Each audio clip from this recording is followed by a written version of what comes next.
Learning English but find it difficult, confusing, even mysterious? Are you an English teacher but find English grammar easier to use than to explain? Well, don't worry. On this show, I'll be your language detective.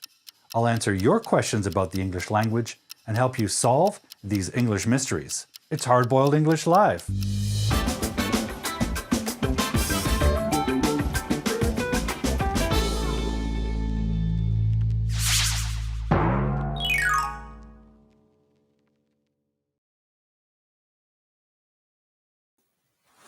Hi everyone, welcome to Hard-Boiled English Live. Streaming to you from Vancouver, Canada, to Facebook, YouTube, LinkedIn, and VK in Russia. I'm Paul Duke, your host, English instructor, coach, and language detective. On this show, I answer your questions about the English language right here, live. The format of this show is simple. You type your comments in the comment thread, and I'll do my best to answer them. If for some reason I can't answer them, I promise you I'll do my research and answer them on the next show. Now, you can also connect with me on social media during the week. Send me your questions in a text format or even a video clip. Now, for those of you who don't know me, I'm the owner and creator of the Teacher Paul's Hard-Boiled English YouTube channel. And on that channel, you can see my main video series called English Weirdness. This is a series I make with my students, and in it, we do a deep exploration of the strange and confusing side of the English language. We use dramatization and animation, and it's pretty fun. There's also the first episode of a new series called English Confidential. In this series, I investigate the strange and confusing and inaccurate ways that native English speakers use English. Because if you're learning English and you're listening to native speakers, you may pick up their bad habits. Not all of them speak perfect English. This show is also brought to you by our sponsor, Ling App. If you're interested in an application to help you learn English or other languages, check out Ling App. It's really effective. And it's got games, it's got colorful characters, and you can learn on your own. More about that later, no problem. Now, today's show is very special. In the last month, we've had an English joke contest, and several viewers and fans of the show have sent in their jokes in English. And tonight, we will announce the winner. Based on the submissions, everyone has voted and decided on the funniest joke in English. And I think you'll be happy with this one. We'll also replay the joke later on in the show. I'm also going to answer a couple of questions that have been sent to me and discuss something that's very important in English called adjective clauses or relative clauses. And to get going, we'll look at the word of the day. But for now, ladies and gentlemen, to get started, I want you to say hello in the comment thread and tell me what country you're in. It's always very exciting for me to see where all our viewers are in the world and what country you're in, what culture you're from, what your first language is. So far we have Wako from Japan. Welcome to the show, Wako. We have Chris Derboven from Belgium, staying up quite late to join our show. Thank you for doing so, Chris. Chris is a regular viewer of the show and a big fan, so I appreciate that. And my friend in Korea, I don't know how to say your name because I cannot read Hangul. So if you could put your name in there in English, that would be a big help. But anyways, welcome to the show, my friend. And if we have another Korean viewer, perhaps you can translate that name in the comment thread for me. That would be helpful. Okay, so say hello in the comment thread. Tell me what country you're in. We have Malu joining us from Brazil. Welcome to the show, Malu. Thank you for joining the show again. Malu Albuquerque. Hopefully I'm saying that name correctly, but welcome to the show. And you can also see in the comment thread, there's the link to Ling App. If you want your own free copy of the Ling App, just go to that link and you can download your free copy of that app.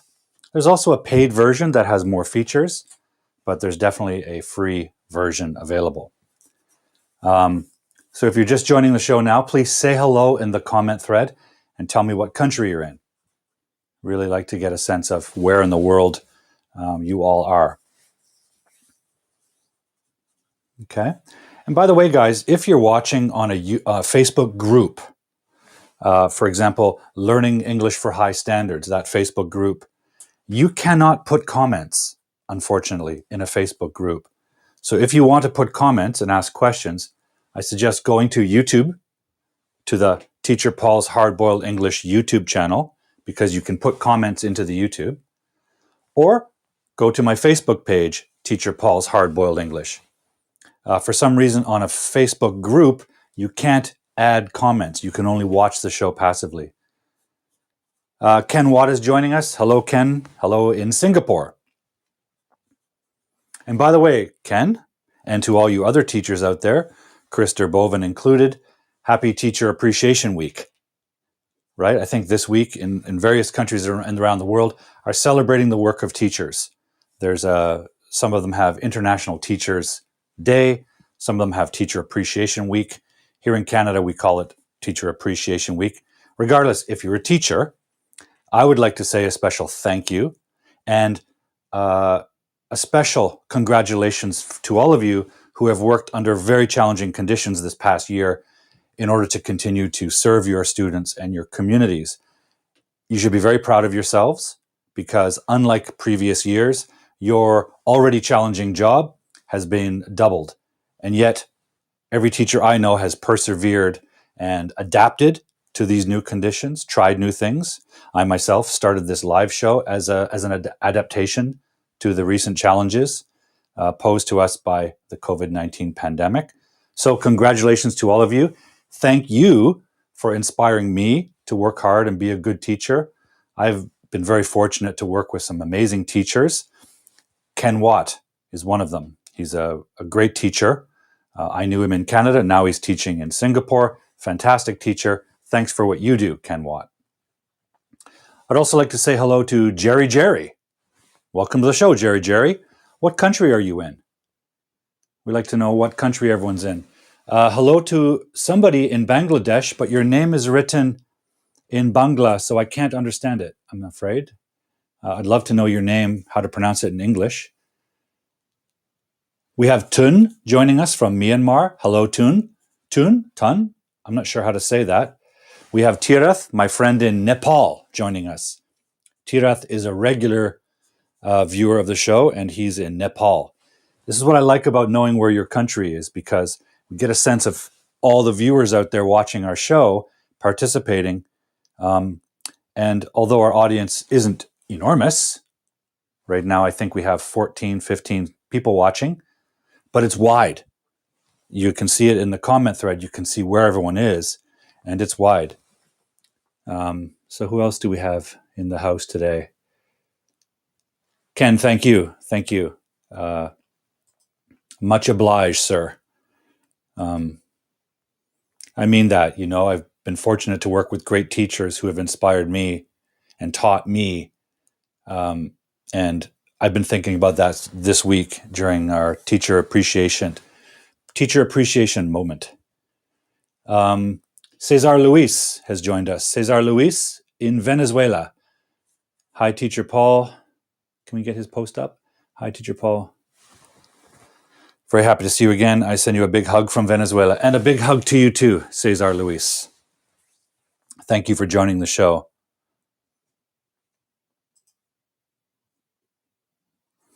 Okay, guys, we're going to start the show with our word of the day.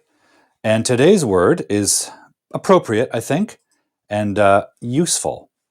And you actually may know this word more than you think you do, so don't be freaked out when you see this word. But, ladies and gentlemen, today's word of the day is confer. Now, take a look at this word, and in the comment box, tell me if you know this word or you've seen it as part of a larger word, something more common.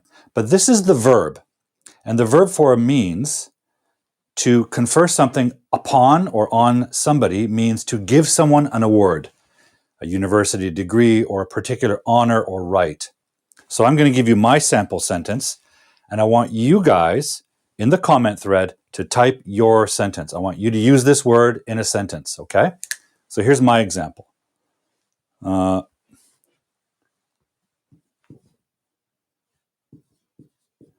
Tonight, I will confer upon, a little faint, somebody, the joke contest award.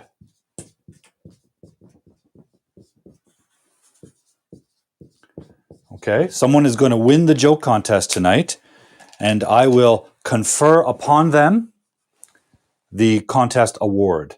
And by the way, the contest winner will be able to choose from various products we have. We have Hard-Boiled English Live t-shirts and this color can be white, black, green, red, all kinds of colors. And in ladies' styles or men's styles. We also have a whole range of English Weirdness products bearing the logo of the English Weirdness video series. We also have mugs with the English Weirdness logo. So whomever wins this contest tonight gets to choose from our range of products. I will confer upon them the award. Okay? Let's see what you guys have come up with. Okay. Joining us also is, in Bangladesh, is Shibi Sadiq, who's also a teacher. Welcome to the show, Shibi. It's always nice to meet other teachers. Shibli. Hopefully I'm saying it correctly. It's a very lovely name. Shibli. Welcome to the show. So Chris Terboven says, I don't know the word. Well, Chris, I disagree because you know it now. You've just learned it. To confer is a verb, means to give an award or some high honor or university degree or certificate or diploma. Okay, so I would like to see you guys try this word, confer. My example is this one. Tonight I will confer upon somebody the joke contest award. Give it a try. I'm just going to adjust the lighting over here because it seems like my head is glowing a little too brightly. Joining the show also from Pakistan is, how can I say that name? Kamar Abbas. Welcome to the show. Welcome from Pakistan. Hopefully everyone's staying safe in your part of the world. We know India has had a hard time lately, so our thoughts go out to them. Hopefully they're getting what they need to deal with the COVID virus. It's a challenge for everyone. No country has been spared from this. I'm in Canada, and we still have our challenges ahead of us. Okay, does anyone have an example sentence for this? Confer. Let's see some example sentences, guys. Okay, Chris has an example. I hope I can confer upon Angelica, who participates in the elections in Wiltshire. Okay, good. Chris, now this is good, but you're missing one piece. You have to confer something upon Angelica. For example, here, I confer upon somebody the award, and I can change that around. I could say, confer the award. Okay, you can put it here or you can put it at the end. Your sentence is actually missing it. So you need to say something like, I hope I can confer upon Angelica the presidency or the job. It looks like an election, so you have to confer something upon her. Confer the job, confer the presidency, the position. So you have to put that direct object right after confer or later in the sentence. But it is missing from your sentence. Otherwise, it's excellent. Okay. Anyone else have a sentence example for confer? Anyone else want to try? Try using the word confer. Word of the day. Give it a try. Keep a sentence nice and simple. Confer upon somebody something. Confer a degree upon somebody. Almost, Chris. Confer the election upon somebody. You have to confer something. So let me try to make it clearer. When you get an award, I don't have an award here, but let's pretend this is an award, and you and I are together in this room. I confer this upon you. I give this to you. So imagine this is your university degree, and you've achieved it, and I'm the president of the school. I confer this award onto you. I have it.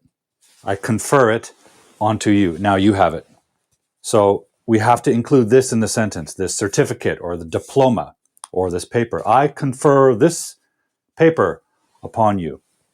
Now you can also move that around. You can say, I confer upon you this award. But it has to be in the sentence. We need that direct object.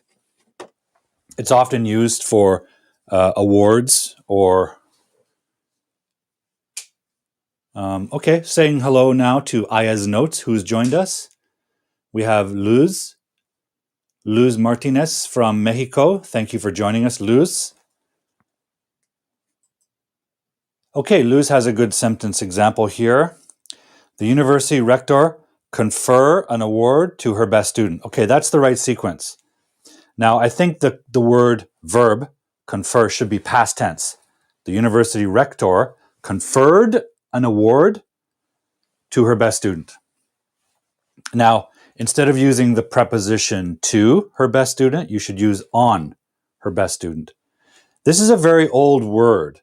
And in the ancient times, like kings and queens time, the king or queen or the university rector actually put a crown on your head, right? So to get that award, it's put upon you. So we use it for different meanings, like university degrees that don't go on our head, but we still use that preposition, on or upon. So you can see it here in the explanation. The two prepositions you use are on or upon, not to. When we use the verb give, we give to. But this is confer upon, because it's a high award and it sits on you in a way, metaphorically speaking.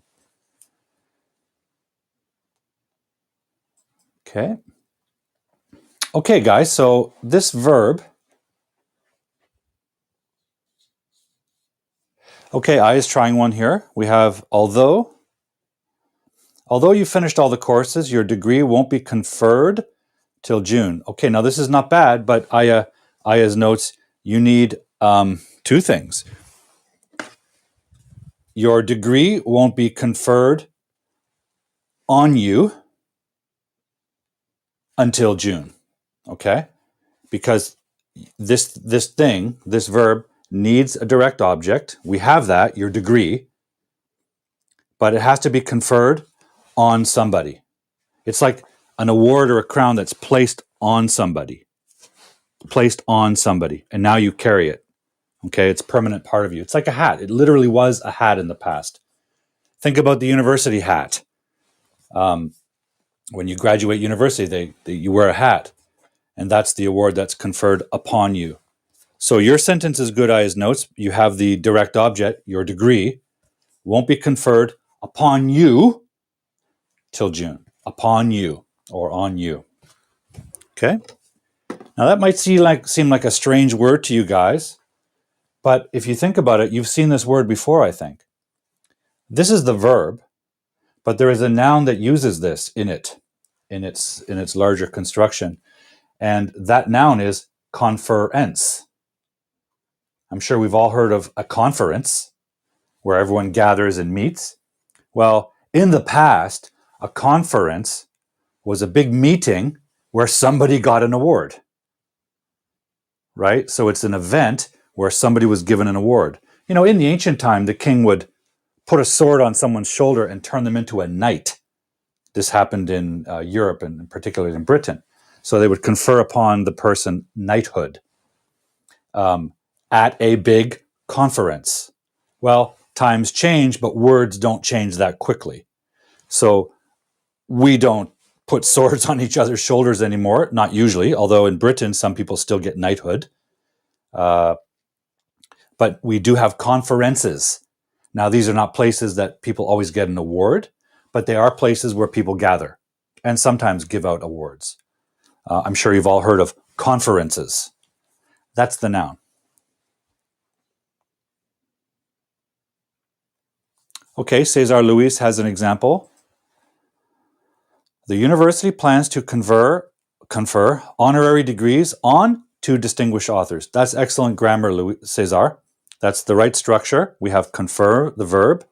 We have the direct object, honorary degrees, and the degrees are placed on 2 distinguished authors. So that's excellent structure.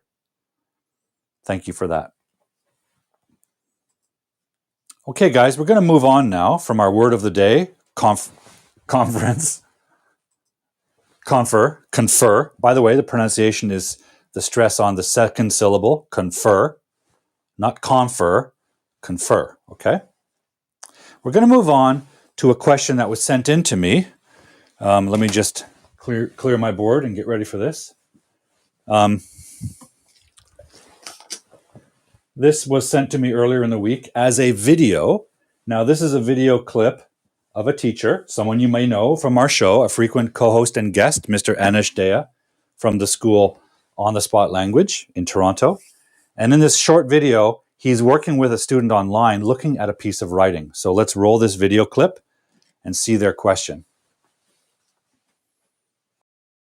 Okay, so Yudi, your question, and you said in the OSL program, we have writing days where we have a chance to learn how to explain in more detail about our lives. So your question is, why do we use where? Is that right?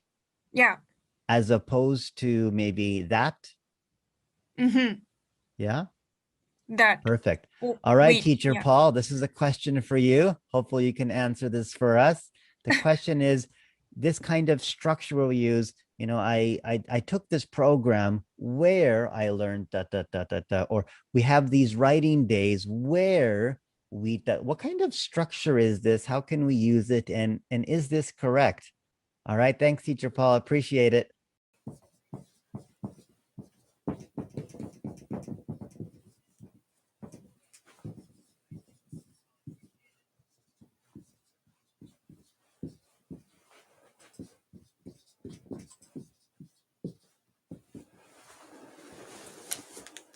Okay, guys.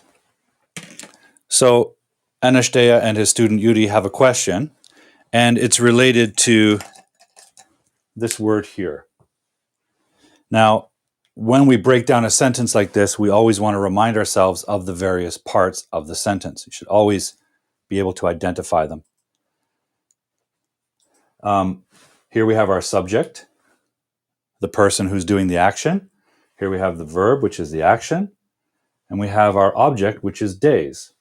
And days, by the way, is a noun. This is important. And over here, we have something called an adjective clause or a relative clause. Now, first thing to remember is what a clause is. A clause is a unit of meaning in English that has a subject and a verb, okay? And it's a complete idea. For example, I teach. I teach. I'm the subject, teach is the action I do. It's a very simple clause, but it is a complete idea, okay? Yeah, okay. So we have to make sure we know what a clause is before we can talk about adjective clauses. But an adjective clause is a clause acting as an adjective. In other words, it's describing a noun. It's describing that noun, okay? But it's a clause, it's not a word. For example, days, that's a noun, and we can put a simple adjective word in front of it, like writing or happy, right? We could put an adjective like happy in front of it. But adjectives like that tell us what a noun looks like or sounds like. For example, this moose. We can describe it with adjectives that tell us the color. Green, it's a green moose. It's a small moose. It's a toy moose. It's a wooden moose. Those are simple adjectives and they go before the noun. But an adjective clause can also help us because it can describe an action because it has a verb part. Okay, for example, it can tell us what this moose does. And I'll tell you what this moose does. It falls down. That's the action it can do.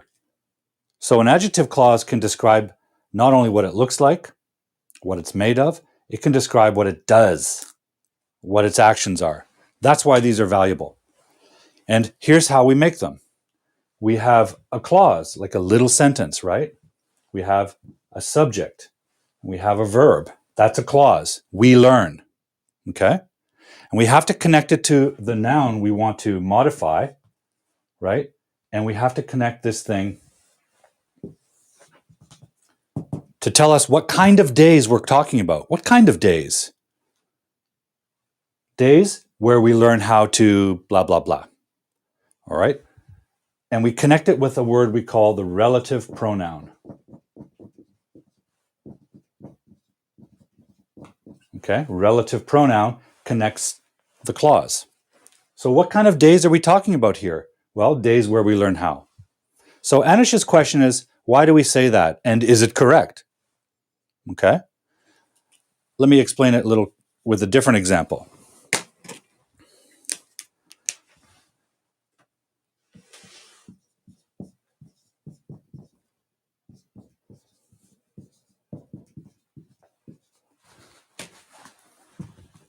So here's a simple sentence, right? And we have a subject, a verb, and we have an object, which is a noun.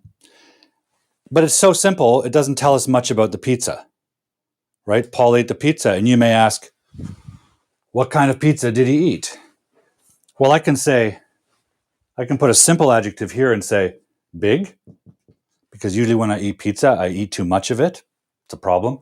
So I could put a simple adjective here, but we don't want to do that. We want to describe it in more detail. So maybe we could say something like the pizza, this kind of pizza had, I don't know, hot peppers. Okay, so we have a verb, but we're missing our subject. So we need a relative pronoun to act as the subject. So we're going to use them. A relative pronoun like that or which. Now those are the two most common relative pronouns to connect this. And they're going to act as our subject. So now we have a subject and a verb. Okay? We have to use this if the next word is the verb. Because if we don't use this, there's no subject. And that's not a clause. So the whole thing falls apart. Okay? Let me give you another example. Paul ate the pizza.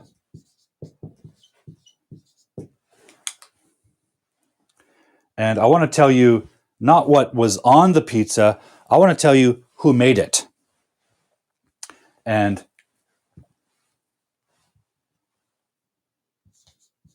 let's say his friend made the pizza. Okay? His friend made it. That's the pizza I want to describe. Now, we have a subject, his friend. We have a verb, so the clause is complete.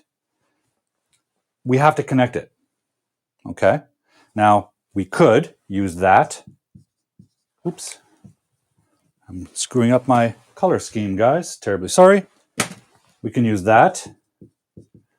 We can use which, right? These are the two main relative clauses to connect adjective clauses. So I can say, Paul ate the pizza. Which kind? What kind? That his friend made it. Now we have a problem. We don't need this at the end. Made it. Because it is pointing to the pizza, right? We have the word pizza here, and we have this, so we don't need this anymore. So this is how we say it. Paul ate the pizza, which his friend made, or that his friend made. Now let's compare these two sentences. Pizza that had hot peppers.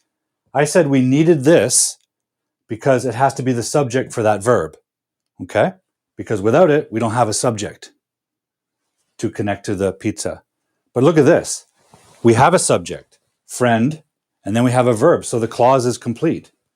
So that means this relative pronoun is extra, and you actually don't need it.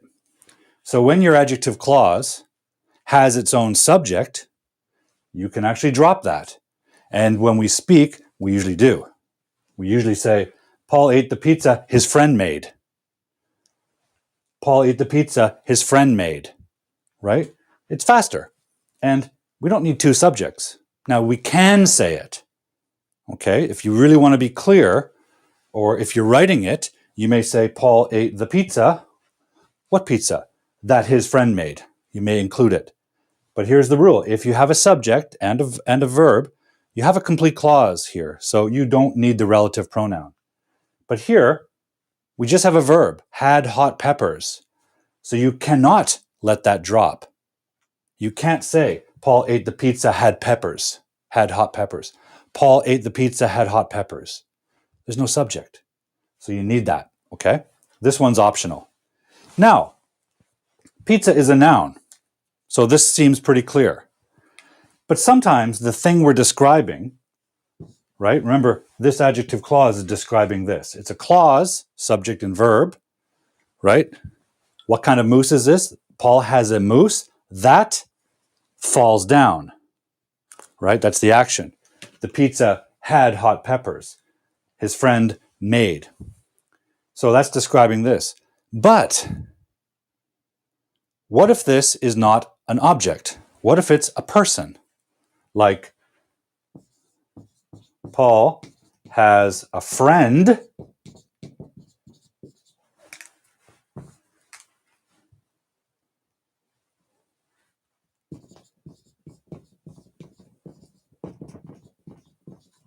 makes pizza. So I have a verb, but I don't have a subject. So in this sentence, Paul has a friend makes pizza. I need a subject. What word do I use? Do I use that or which? This is not a friend is not an object. It's a person.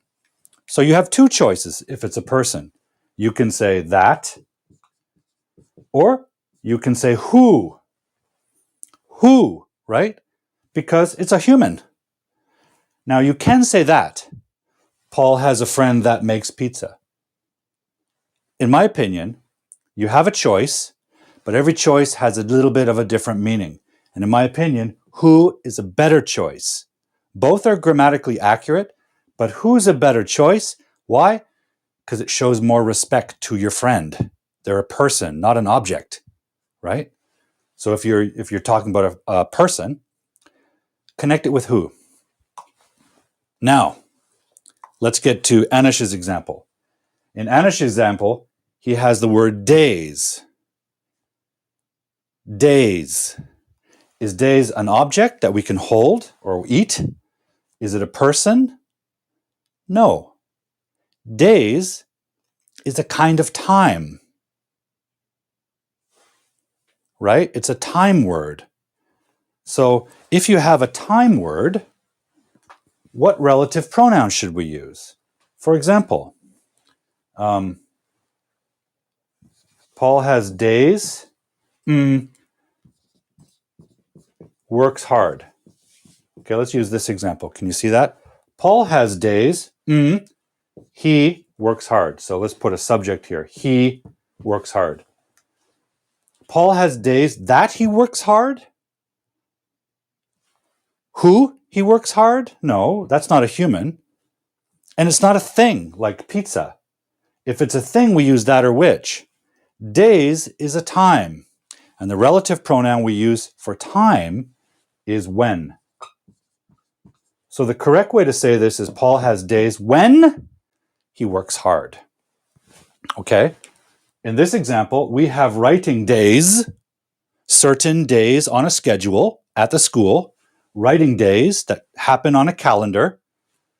Where we learn how, no. Where sounds like it should be a place, right? If you're talking about a place, you should use where. But if you're talking about a time, days or hours or evenings or years, you should be using where. Or sorry, you should be using when. Days when. I have days when I work hard. I have days when I'm lazy, right? There are certain hours when the sun is shining, okay? There are some mornings when I feel bad. I feel tired. I wake up, I feel tired. Time words, you should connect with when. When do we use where? We use where to connect an adjective clause of location. I'm going to give you 2 more examples, and then we're going to move on to our joke contest. But I think this is an important topic. And a very common topic and a very common challenge for learners and teachers. It's very confusing because there's so many different variations. So let me just clean the board quickly with my trusty Expo whiteboard care. They're not our sponsor yet, but they should be because I use this stuff all the time. Highly recommend it to you teachers out there. Ken, pay attention. Expo whiteboard, highly recommended. Okay, so if it's a time word, we should connect the relative clause with the adjective clause or relative clause, same thing, with a time relative pronoun, when. Okay, I'll give you another example. Evening, right? Evening is a time, this is the subject, is a time when the sun sets. Okay, let's look at the parts. Evening is the subject, verb is, a time is the object, it's a noun, but it's clearly a time noun. In fact, the word is time. When is our relative pronoun, connecting the adjective clause, sun sets. And we have a subject, so we could delete that if we want. Evening is a time the sun sets. That works. Evening is a time when the sun sets. That works. Let's try a location. Vancouver is the city.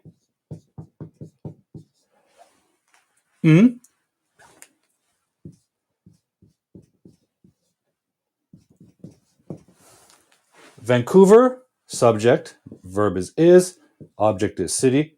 We want to describe the city. What about the city? Vancouver is the city I live in. Subject, verb, preposition. Because we don't live cities, we live life. We live in cities. So this is important to complete this idea. I live in this city. When I connect it, I'm going to use where. Because a city is a place. Vancouver is the city where I live in. Now we don't need this. Where I live, because it's a city, it's a place. Canada is the country where I live. Okay, now we have a subject, we have a verb. So we are allowed to drop that. Vancouver is the city I live. Now we have that problem again. Now we need in. Okay, so if you want to drop that, you still need the preposition. Okay, so in Anish's example, we have writing days. He said where. It's actually not the word we should use. We should use when, because days is a time on a schedule. Okay? Now there's one more example where I think this is, that I think causes this confusion. Okay? Sometimes we're not talking about an object, a thing. We're not talking about a person. We're not talking about a place, like a city. Let me just fill that back in.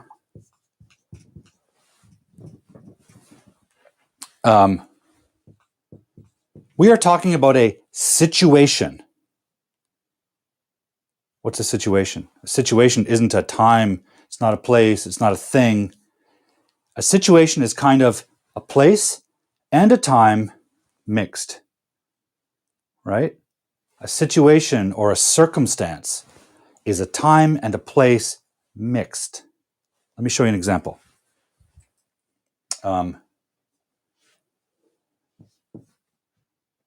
Let's say, let's keep that. The pandemic. Okay, sorry. Let's use this as our object. Okay. We have experienced a pandemic. Okay, so what are our parts? We have subject, we have experienced, present perfect, and we have our object here, pandemic. And a pandemic is a noun, but it describes not an object. I can't see a pandemic. We can't even see the virus. It's not a place. It's not really a time. It's a situation. It's a circumstance.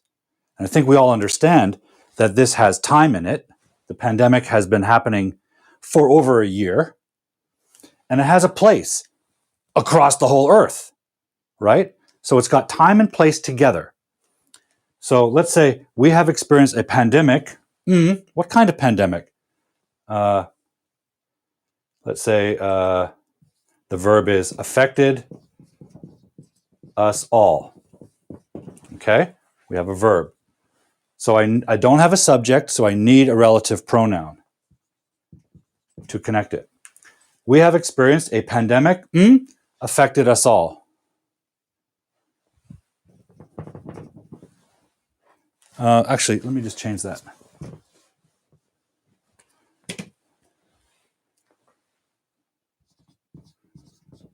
Let me try this. All affected. We are all affected. We have experienced a pandemic. We are all affected. So subject, verb, okay? We are all affected. I'm going to connect it with a relative pronoun we can use to connect situations, and it's this one. Where, because it's a time or in a place. Wherein, okay? Sorry, I can't spell that clearly. Wherein, or is it like that? Geez, I don't know. Wherein. Wherein. It's kind of a double word. Wherein. And we use that to connect situations. Okay, because you're in the situation, but it's also got a place meaning, right? It's got the idea of place. So now our sentence says, we have experienced a pandemic wherein we are all affected. Okay, we are all affected in that situation and in that place, wherever it is. In this case, the pandemic is global. So to answer Anish's question, we have writing days where we learn how to blah, blah, blah. It's actually not accurate to say that. Okay? Because days is a time. It's not a place. It's not a location. Right?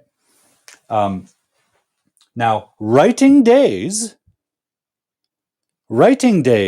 sounds like an event, a certain day of the week when something happens at a certain place. So it is possible to say wherein, because writing days isn't just a time, it's a situation where a certain activity happens. So I think that would be better, wherein we learn how to do something. Because at the school we have writing days sounds like an activity, a situation. It's not just a time on a calendar, it's a day that you do actions on, okay? Hopefully that answers the question, Yuri and Anish. If not, we can discuss it at length. So let me just catch up here a little bit.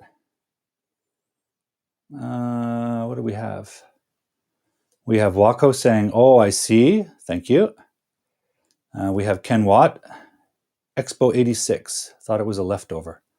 Nice.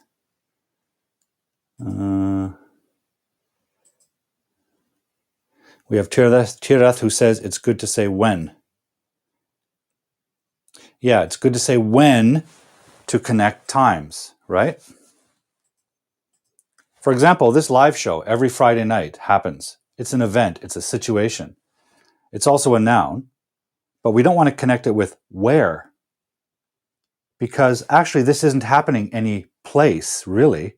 I mean, I'm shooting it in my home studio, but for you guys, the class is virtual.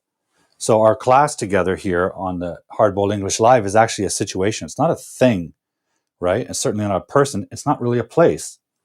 So Hardboiled English is a live show which, we could say on which Paul explains something, on which. We could also say Hardboiled English Live is a show wherein Paul explains English. You could say that, wherein, because this is kind of a situation that involves a time, Friday night, but also involves a kind of place, which is my channel, my YouTube channel, or the Facebook page, right? And it's kind of a place, the whiteboard. We're all kind of, sharing the whiteboard together. It's a space. All right. Okay, Ronnie's asking an interesting question here. Ronnie CSK.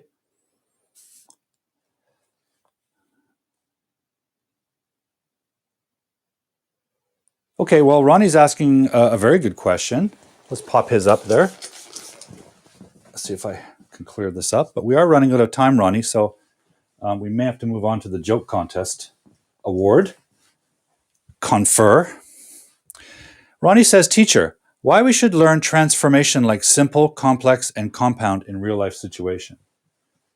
Well, I think what you're asking me is, why do we need to have complex sentences, right? Well, the answer is fairly simple. Like all things, it's simple, but it's complex. You know why, Ronnie? Because life is like that. And language is our way to express reality, to express the world around us, to express our activities, to express our feelings. And life is complex. So I can say simple sentences like, I like pizza. That is true. I like pizza. But that's a very simple idea. It doesn't tell the full story of my relationship to pizza. There's other things that are also true, like I don't eat pizza every day. That's also a fact of reality. I don't eat pizza every day. I like it, but I don't eat pizza every day, right? It's also true that my favorite pizza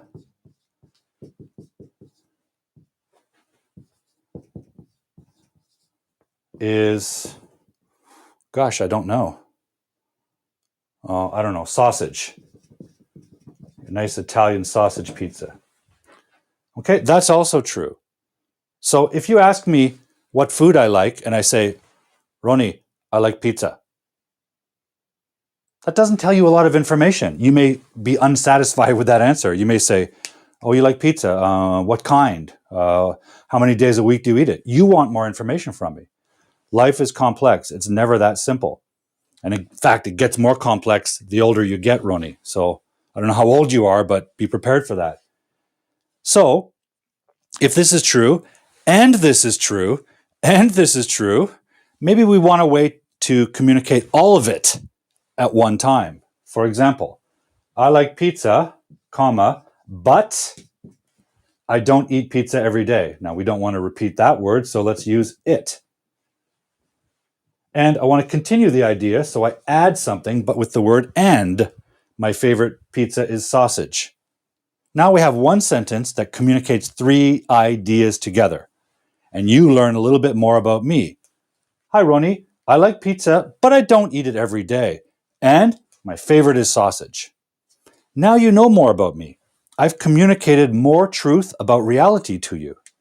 And that's why we need compound sentences. That's why we need complexity, because that's how we communicate our existence, our life. Life is never so simple, right? I like pizza. That's a really positive idea. I like pizza, Ronnie. Yay. So it's a good thing. But it's also true in life that some things are good or bad, but most things are kind of a mix. I don't eat it every day. That's kind of negative because I like it. Maybe I want to tell you a reason. Maybe the reason I don't eat it every day is because if I do, I'll gain too much weight. I'll get fat. And I want to stay light and healthy. so I can live a long time and have many live shows to help you, Ronnie. So I don't eat it every day, and because if I do, I'll gain too much weight. So this is a negative thing. So if you're asking me about pizza, I'm going to tell you positive things and negative things at the same time. This is complexity. Okay? That's how life is. We know what we have a friend and we love our friend, but sometimes your friend makes you mad. That's also true, right? Nobody's perfect. Life isn't perfect. It has positive and negative together. We need to communicate that.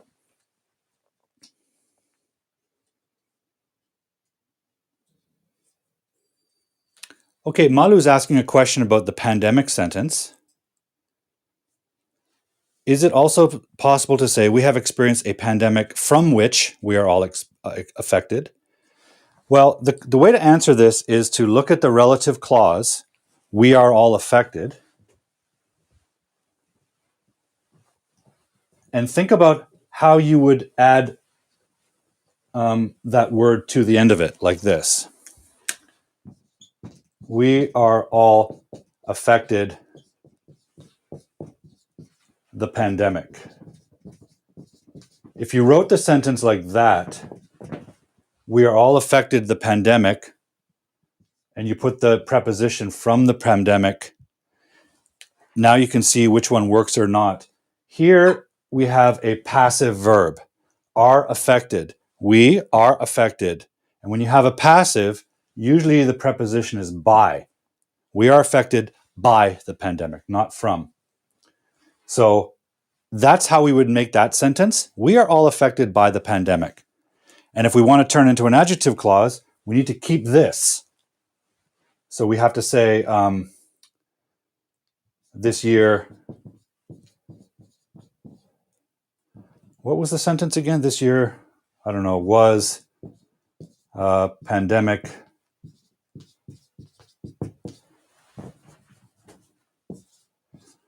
We had a pandemic by which. So if you're going to make the adjective clause and you want to use which, by which we are all affected. Okay?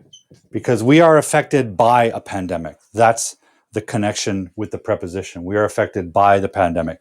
The same way Vancouver is the city I live in. Why? Because we live in cities. So we need that preposition relationship unless we have the relative pronoun. Okay? So from doesn't quite work. We need by. Pandemic by which we are all affected. Okay, guys, we're at that point in the show where I'd like to announce the winner of our joke contest. So, just to review, and by the way, you can see all the jokes that were submitted on the YouTube channel, Teacher Paul's Hardboiled English.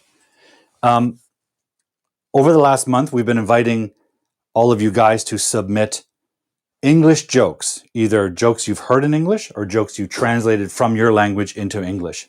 And we've had some really good submissions. However, after last week's show where we reviewed them, Anashdea and I performed them and read them, or we watched the videos, over the last week, everyone has sent in their votes, and we have a clear winner. So, the winner of the 2001 Hard-Boiled English Joke Contest is Sal the Puppet. So let's take away the graphic.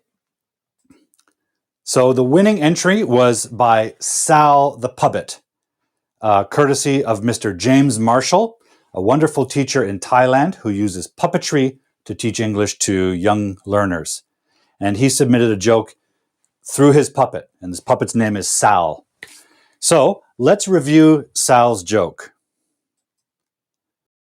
I hear you got some kind of joke challenge. I love jokes. I'm good at jokes. It's one thing I'm good at.